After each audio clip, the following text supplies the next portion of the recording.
তো এদিকে বাবা কইতাছি রেডি হয়ে যাবো, তারপর ছেলে রেডি হয়ে সেরে যে স্কুটিতে বয়ে রয়েছে, আর বোনে কইতাছে আমিও যাবো চল, আমার লামাই দিছে আর তোরাও যাইসকা। তা আমি আর বাবাই যাবো একটু ফুল বাগানো, প্রায় 1 বছর পরে যাবো, বাড়ির কাছের থেকে 2 মিনিটের রাস্তা, বাট সময় নাই যাই না।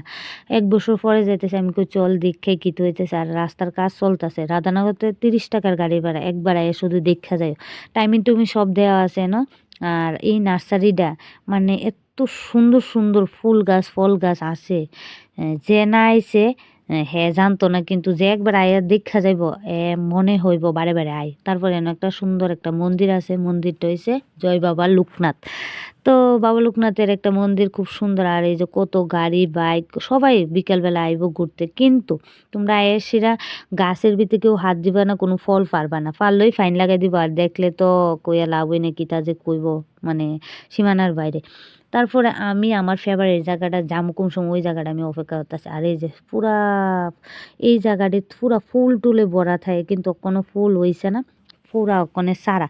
তো অনেক মানুষ আসলো যারা এই যে ফুলের চারা নিয়নের লেগে আইসে অনেক দূরের থেকে। আমি গেছিলাম কিন্তু আমি কোনো ফুলের চারা আনছি না, তো আমি আবার কদিন পরে যাবো গিয়ে সে ফুলের চারা আনো। তারপরে আমি এনো গায়ে পড়ছিলাম এই যে আমার আমড়া গাছটির এনো, এই জায়গাটা আমার সবচেয়ে প্রিয় জায়গা, মানে খুব ভালো লাগে আমড়াটি দেখলে, ছোট ছোট গাছের ভিতরে অনেক আমড়া দেহ প্রচুর। তারপর কটবেল গাছটাও দেখলাম, অনেক কটবেল আছে, এই যে কটবেল গাছ, তো সব গাছই আছে এনো। আর আমার ছেলেও দেখতেছে, মানে হ্যাঁ অনেক ছোটো থাকতে আইছিল, প্রায় হ্যাঁ মনে হলো ইসলাম 2 বছর থাকতো, কোনো হয়ে গেছে বাবাই 5 বছর, তাহলে হ্যাঁ আইসে 3 বছর পরে, কিন্তু আমি 1 বছর আগে আইয়া গেছিলাম, 1 বছর পরে আইসি। তারপর দেখছো না আম গাছও আমের বইলো আই পড়ছে, কত ছোটো গাছ, কমলা কত ছোটো, মানে সব চারা আছে, আর দেখলে এত ভাল লাগে জিনিসটা। আর এই যে বেল গাছ আছে, মানে এমন চারা বাদ নাই যে নাই, কিন্তু চারা অ্যাভেলেবেল পাইবা, অ্যাভেলেবেল। তোমরা যদি কেউ নিয়ে আন থেকে বিক্রি করতে চাও, বিক্রিও করতে পারবা, তোমার কাছে পাইকারি রেটে বিক্রি করে তারা, তারা পাইকারি রেটে বিক্রি করবো, তুমি আবার নিয়ে বিক্রি করতে পারবা এমন কি।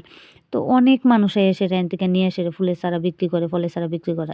এই কুকুরটা আছে না, কেউর কামড় দিত না, খালি দেখবো মালিকের।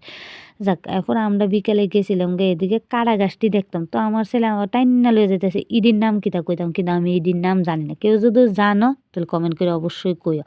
আর এটি কাড়া গাছটি এত সুন্দর সুন্দর লাগতেছে দূরের থেকে, কিন্তু ফুলের চারার অভাব নেই, ফুল কম, ফুল অনও ফুটছে না। তারপরে গেছিলাম আমরা একটা পুকুর পাড়ে, এই যেন একটা পুকুর পাড় আসলে, এই পুকুর পাড়টা খুব সুন্দর। আর এন একটা জিনিস দেখলাম, এক হাত ফুরা নারকেল গাছটা, নারকেল গাছটার ভিতরে দেও নারকেল দুইরা রইছে, নারকেল গাছটা আমার হাতের এক হাত হইব।